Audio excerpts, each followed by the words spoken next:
and welcome to Meet the Author, a program that is brought to you by Quincy Access Television and the Thomas Crane Public Library. During this show, we will highlight authors and their work. Copies of their books are available for checkout at the Thomas Crane Public Library. Also, the library hosts book clubs for all ages, and you can find out more information about them if you visit the library's website, thomascranelibrary.org. Welcome to both of you. Well, thank you so much for inviting us. Pleasure. Yeah. I'm really looking forward to learning about this latest project of yours. But I want to learn a little bit, first of all, about the both of you. So maybe, David, if we can start with yourself and tell us a little bit about your background and your history. Sure. Well, actually, Pat and I have been writing together for more years than we care to admit. Okay. And this is, I think, Historic New England is maybe our 35th or 36th book. Oh. We do a lot of writing in travel, food, fine art, and have done so for these many decades. You might know us more locally from the Boston Globe, okay. But we also write for a number of national magazines and several publishers in the UK and here in the States as well. So how did this partnership begin? And either one of you, please chime in. Please go ahead. Yeah. Okay. Well, David and I met a little bit more about our background before we became writing partners. David was a poet and a co-publisher of a literary magazine, and I worked for what was then called the Massachusetts Council on the Arts and Humanities. Okay. And among my other responsibilities was funding for literary publications. And so we met kind of years ago through a shared interest in writing. Did you both have a shared interest in history and landmarks and things of that nature? I think that came along later. Okay. I mean, the truth is we started writing together particularly for the Globe, like I said, these many years ago. Right. And the magazines we were writing for too, we were general feature writers. But we were traveling all over the country, and we decided, well, wait a second, there's this section called travel. So let's start writing travel stories as well as the general feature stories, because we've already spent the money on the airplane tickets. So about 1985 we got into writing travel a great deal, and that sort of evolved into writing more about food, and the historic landmark thing happened actually more serendipitously because we write a lot about New England. Sure. And as you said, we put thousands and thousands of miles on several cars driving all over New England, and you had a good way of putting it. Well, we were sort of, a lot of historic landmarks are kind of what you would expect, like the John Adams and John Quincy Adams houses, here in Quincy, which are just fascinating. But we became quite surprised that there were all these other really quirky National Historic landmarks.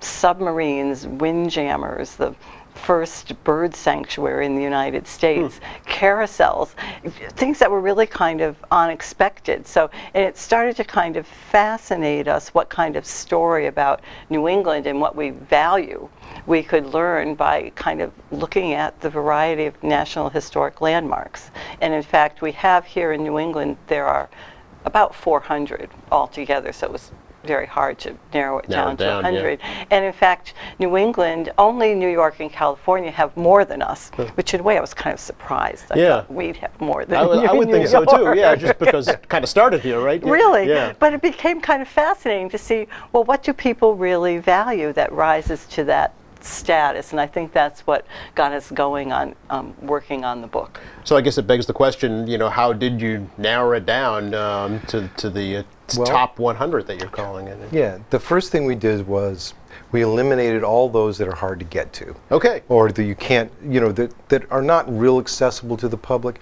I mean, a beautiful, beautiful National Historic landmark is the Whaling Church in Hingham, which dates from the 17th century.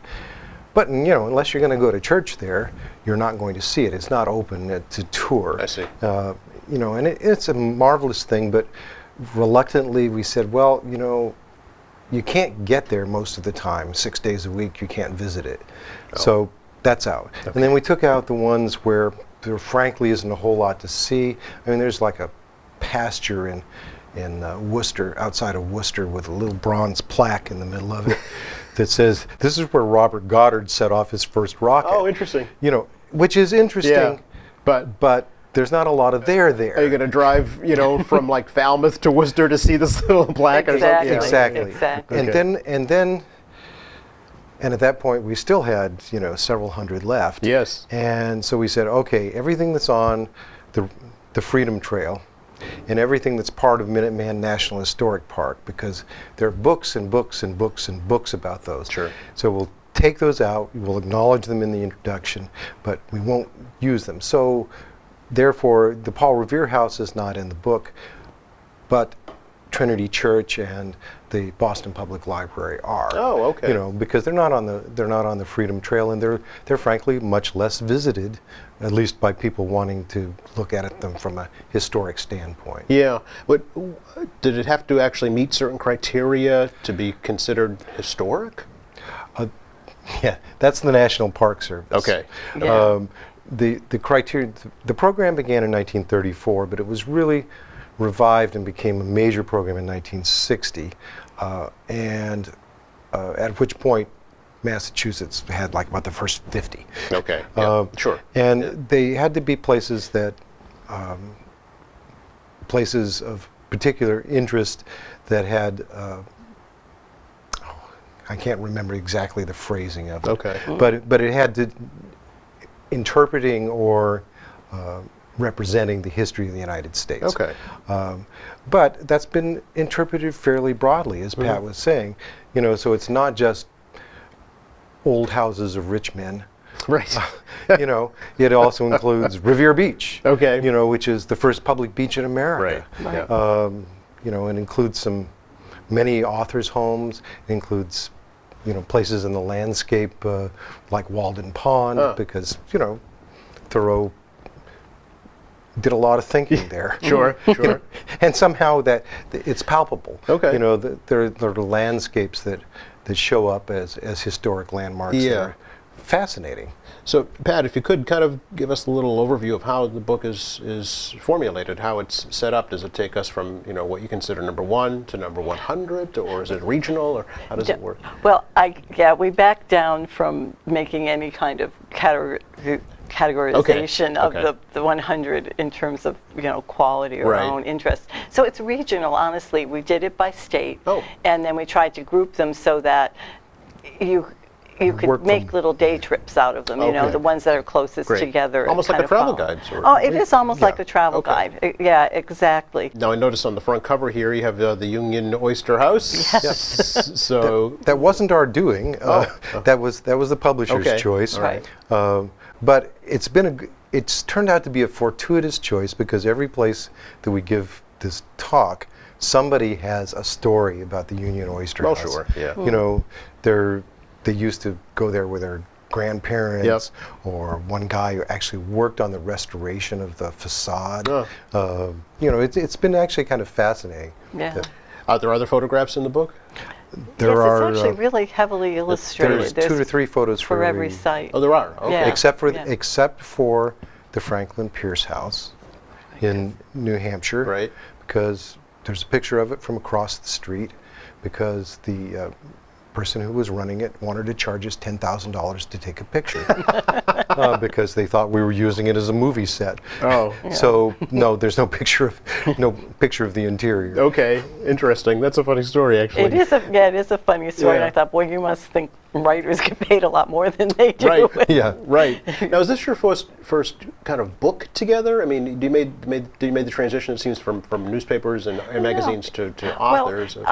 Well, we've done a lot of more traditional travel guides. Okay. For example, the Eyewitness and Top 10 series that most people know because they're the ones with gorgeous photos and diagrams. They're published by Dorling Kindersley. And we put the stuff that goes between the pictures. Yeah, right. Yep. Okay. So, but it's our first. We think of it as perhaps a more personal book. Oh. Because it's more of an essay-style book, and all the decisions, which some were very difficult, and we know there are people who are disappointed, but they're ours. We weren't so much being guided by an editor Yep. or following a format of a guidebook series where every book has to be very similar. Yes. Yeah. So it's a kind of a departure for us, I would say. Okay. Okay. Yeah. And you know, setup wise, is it each chapter is a different landmark or? Exactly. Oh, there is. Okay. And it works, frankly, from south to north. Yep. And west to east. Okay.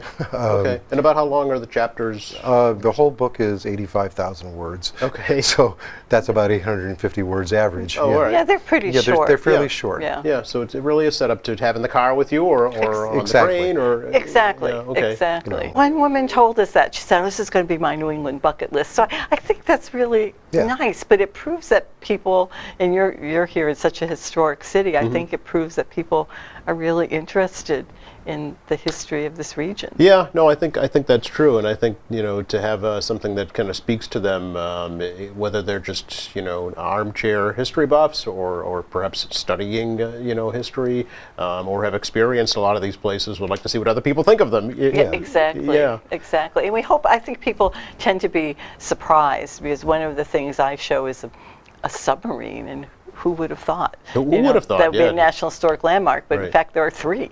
Huh. So Who knew? exactly, All right. and that's what we kind of hope, that we some things are predictable, but we hope we surprise people too. Thank you for coming here and sharing your thank story. you. It was our pleasure. Our Thank you pleasure. for having us. Brief eulogies for lost animals. Daniel, first of all, nice to meet you, and thanks for coming to our studios. Thanks very much for having me, Joe. Great to be here. Pleasure. This is going to be a chat and a presentation about your latest work of extinct species, I guess. That's true. Yeah. That's right. Yeah. People know about the passenger pigeon and the dodo, but not the 900 other species that have gone extinct in the last 400 or 500 years. 900. 900. Wow. Okay. That's right. Tell us a little bit about yourself first, if you could. So I'm a part-time lecturer in Boston at Northeastern University and Boston University. Okay. My background is actually astronomy. Of course it is. Yeah. So why wouldn't it be, right? That's right. Yeah. So I teach some astronomy now, and I teach calculus, and I am involved in the physics course now too. All right. Yeah. So how How did did the this book come out? interest Yeah. in extinct species come about? Yeah. I used to be involved in a team taught course on biodiversity. So I was in a program at Boston University, and our course was biodiversity causes and consequences. And so it was it was my task to give the 2 lectures on the history of life on Earth and the fossil evidence for biodiversity. Wow. So when you start exploring the history of life on Earth, you find out about these previous mass extinctions. And so I wanted to bring it up to date, essentially, and find out, you know, how biodiversity is faring. And then I started finding out that the extinction rate today is much higher than that's recorded in the fossil record or measured in the fossil record. Okay. So that mean the rate of species that are going extinct is True. higher now than it was. That's okay. right. And Yeah. did you determine a cause for that? The main causes for extinction are, you know, over the eons, species have gone extinct because of environmental changes. But now the environment is changing too quickly for a species to adapt, and the main causes are habitat loss, introduction of invasive species, you know, rats and other creatures like that, pollution, and overhunting, over harvesting. But the next big driver, of course, will be climate change. Okay. Yeah. And do you talk at all in the book about the reasons for that acceleration, I guess? It's not so much about that. No, Okay. it's about sort of honoring these animals that you know, they're just another branch in the tree of life like we are, and so they've essentially fought their battles to overcome environmental changes and thrive the way we have, and you know, our sort of heavy footprint on the environment has caused them to dwindle to the point of extinction. So you're trying to, as it says in the title, eulogize them, right? Yeah. Catalog them, give them some presence. Right. So it's a bit about celebration, a bit about memorialization, and just raising awareness that these species mattered. You know. Why do this, Daniel? What's the goal for this project? I'm worried about biodiversity. I'm worried about the long term. You know, some of the higher profile animals get a lot of attention, like the lions and tigers and whatnot. But I think you can just pick your place around the world where animals are facing many challenges and pressures from human influence.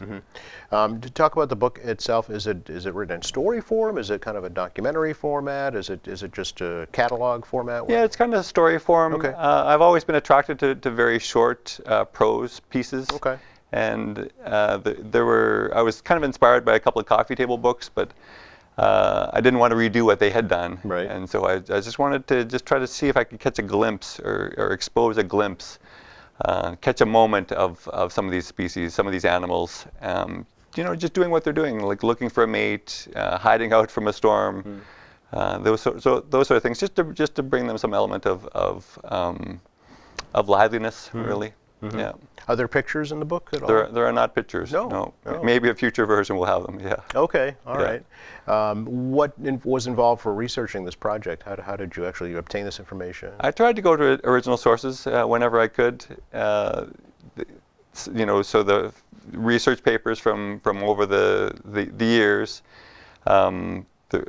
the International Union for the Conservation of Nature catalogs endangered species, and it has a category for extinct species. So I'd go there and see what they had and what references that they had, and then try to dig in and see what I could find.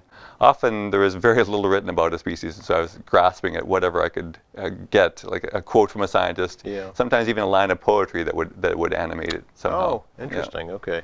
What would you say is the most recent extinct species in our region here in the Northeast? Oh, in the Northeast, let's see.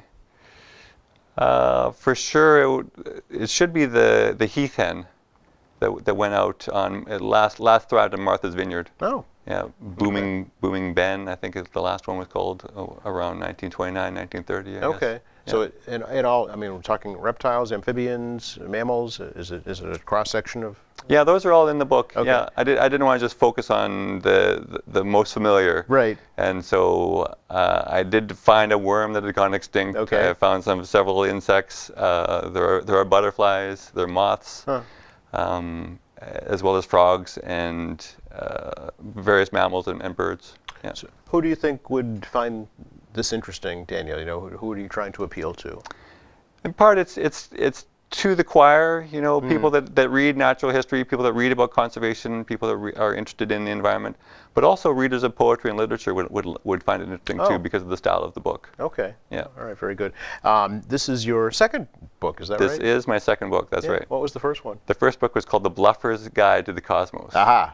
So it's in the Bluffer's Guide series from the UK, Okay. and you're supposed to be able to read a few pages, and I think you can read a few pages and sound like an expert, Aha, and bluff your way on the Big Bang or what have you. Okay. Yeah. So that's more in line, obviously, with your day job, if you will. That's right. Yeah. Yeah. But does this particular work, this new work, represent a different direction you'd like to go in the future? Truly, yeah. I've as I started to find out more about just species loss and endangered species, I just became more interested in it, and I'd like to be more involved in conservation and get involved in volunteer projects and citizen science and whatnot. Okay. Yeah, I've kind of Talk been to an us- armchair, involved in an armchair way so far, and I'd like to be More active. roll up my sleeves and get my hands dirty. Okay. Yeah. Dana, thank you so much for coming by, and good luck with your work in the future. Thanks very much, Joe. You're very Thank you. welcome. First, nice to meet you. Thank you for coming. Well, I appreciate the invitation. You're very welcome. Can you tell us first a little bit about yourself, your background, your personal background in education? Well, I am a research physicist all my life. I got a doctorate in physics, University of Michigan, back in the late 1950s, and spent close to 30 years at Bell Laboratories in New Jersey in research, fundamental solid state and optics research, originally involved in lasers and things of I that see. sort. When it was groundbreaking, really, at that Well, yes, I was in on the early discoveries of the laser in 1960. Wow. In fact, we were the group that first saw the pencil beam of the laser, which in some sense is sort of synonymous with it, although Ted Maiman really invented the laser and should get that credit. Sure. He had the right system, he didn't do things quite right. So you must be amazed to see where that technology has come Yes. today. Yeah. Right. Well, I was involved in similar things up until the late 1980s. And, well, Bell Labs began to change dramatically after the divestiture of the Bell system split it up. The whole idea of long-range research began to evaporate rather quickly. So I retired and became a professor of physics at Worcester Polytechnic Institute. Okay. So that brought me to Massachusetts. I see. I taught for 10 years, continued active research beyond that. And then in retirement, I've written a couple of books, and this is the second one that resulted. So what drew you to this particular topic of Chappaquiddick? Where did that come from?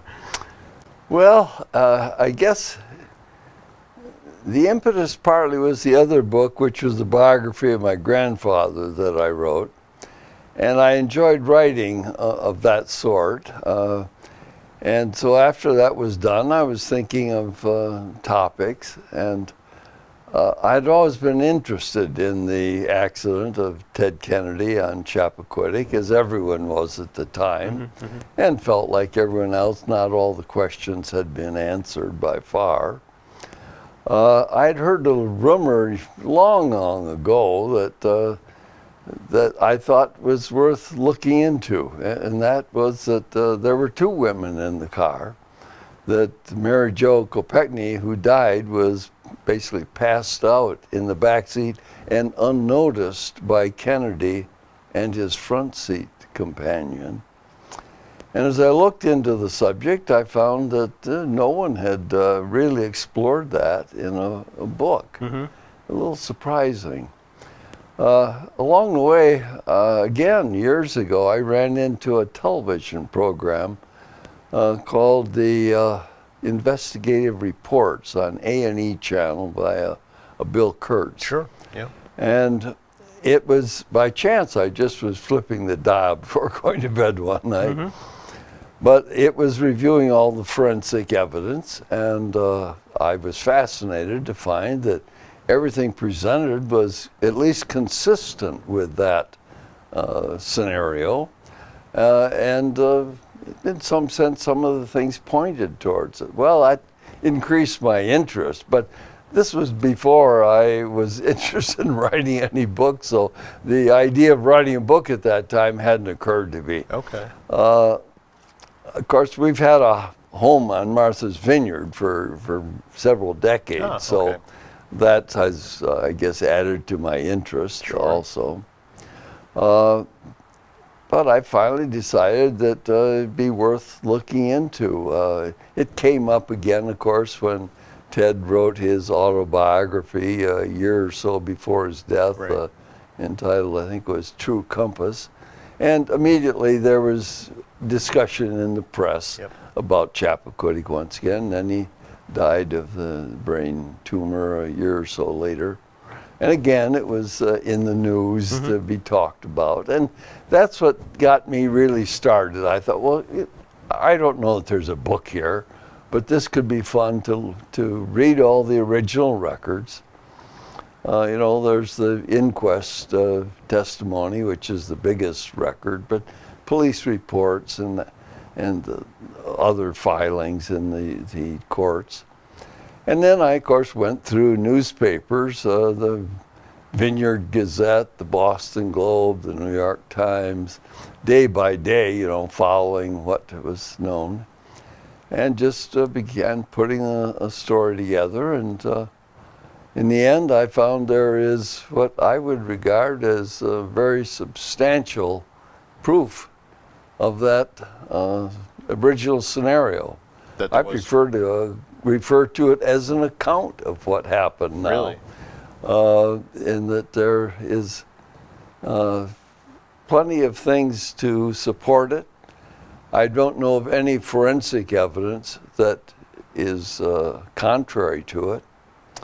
And it certainly explains all the human behavior that happened under trying conditions. So it makes sense. And I've got nothing but complimentary remarks by people that have read the book.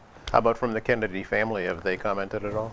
No, No. there's been no communication with Okay. them. Now, it's called Chappaquiddick Tragedy, Kennedy's Second Passenger Revealed. So in the book, do you reveal the second Yes, passenger? there Okay. is adequate evidence in the record as to who that second person Okay. was. So is it written as a factual account of that incident? It is as factual as I can make it. Okay. And of course, as a physicist in Right. research, I'm pretty fact oriented. Right, right. Well, this is not a work of imagination or okay. conspiracy theories. Okay. It's not a work of political animus or any of those things. Right. I'm just trying to take the record and draw reasonable conclusions from it. Okay. I have to admit that when I heard that a physics professor wrote a book about Chappaquiddick, I said, "No, wouldn't that be more suitable to political science or even a history professor?" But do you use your physics background to write this piece? Oh, the only place I think where my physics background came in that I did some analysis on the actual accident. Okay. To get an estimate of the speed of the vehicle, Right, which right. others have done, but I Sure. went through that. and Okay. Refer to it in the book, but that's a Okay. few sentences at one place. So what do you kind of hope will come out of this work, Doctor? What's the goal of writing the book? Well, I do feel I've answered a question in most people's minds. Okay. The New York Times, when this was all finished, they said in an editorial that the case was closed legally, but it had not been resolved. And I think that's the way it's been left in most people's minds, that it was a successful cover-up. So I'm hoping to sort of pull back the cloak of the cover-up. Okay. It's an important incident in history. Let's stop to think about it. It really is perhaps the most famous automobile accident ever. I don't know another one that comes close other than the one of Diane in Paris. Sure. But there's no Yeah. mystery about that, Right. really. Right. It was prominent people, but mistakes were made, but there was none of the controversy and cover-up and legal things that this. So it's really as famous an auto accident as has ever existed. Sure. And it affected United States presidential politics for over a decade. So it's a bit of political history of the United States. And as such, I would think even historians eventually are interested in having it a resolution Sure. that they could at least refer to or present. I see the photo on the front cover. Are there other pictures in the book? Oh yes, there's several pictures of the scene and Okay. the on-time ferry and the Right. cottage, and Yeah. as well as the people. There are a good half a dozen of the people are interesting enough to have their pictures in. Sure. Do you quote anybody that was at the scene at the time or involved in the investigation? Well, I have interviewed John Farrar extensively. He was the water rescue expert of the Edgartown Fire Department. Okay. He's the one that arrived that morning and dove and recovered the I body see. and inspected the vehicle and so on. Okay, so there's some. And he then testified at the inquest Right. and so on. And he's revealed a number of things to me that have not been revealed before. Oh, all right. And are they in the book? That are in Okay. the book. All right. We won't give away any more than that. And I put them in quotes and Okay. checked the quotes carefully with him. Okay. Is there another book in your future, Doctor? I mean, is this a one and done? or- I don't know. Okay. I've written 3 books in my life, but I don't regard myself as primarily an author. Okay. Each time I've had a position in a certain field of knowledge that I thought was worth sharing, and I've written a book. Okay. But all 3 have been very different books in different times. Sure. So we'll see. Stay tuned. Yeah. I mean, I've enjoyed writing, and Yeah. it's a nice retirement activity. Sure. And So I won't rule it out, Okay. but it'll take a good idea. Okay. Appreciate you coming by to share with us, and I wish you continued success in this project and maybe future ones as well. Well, thank you for the chance to speak about the book. Oh, you're very welcome. Thank you for joining me for Meet the Author. Be sure to check out our other episodes of this program to explore other authors and their works. For more information about library programs and services, visit the Thomas Crane Public Library's website, thomascranelibrary.org, or call them at 617-376-1316.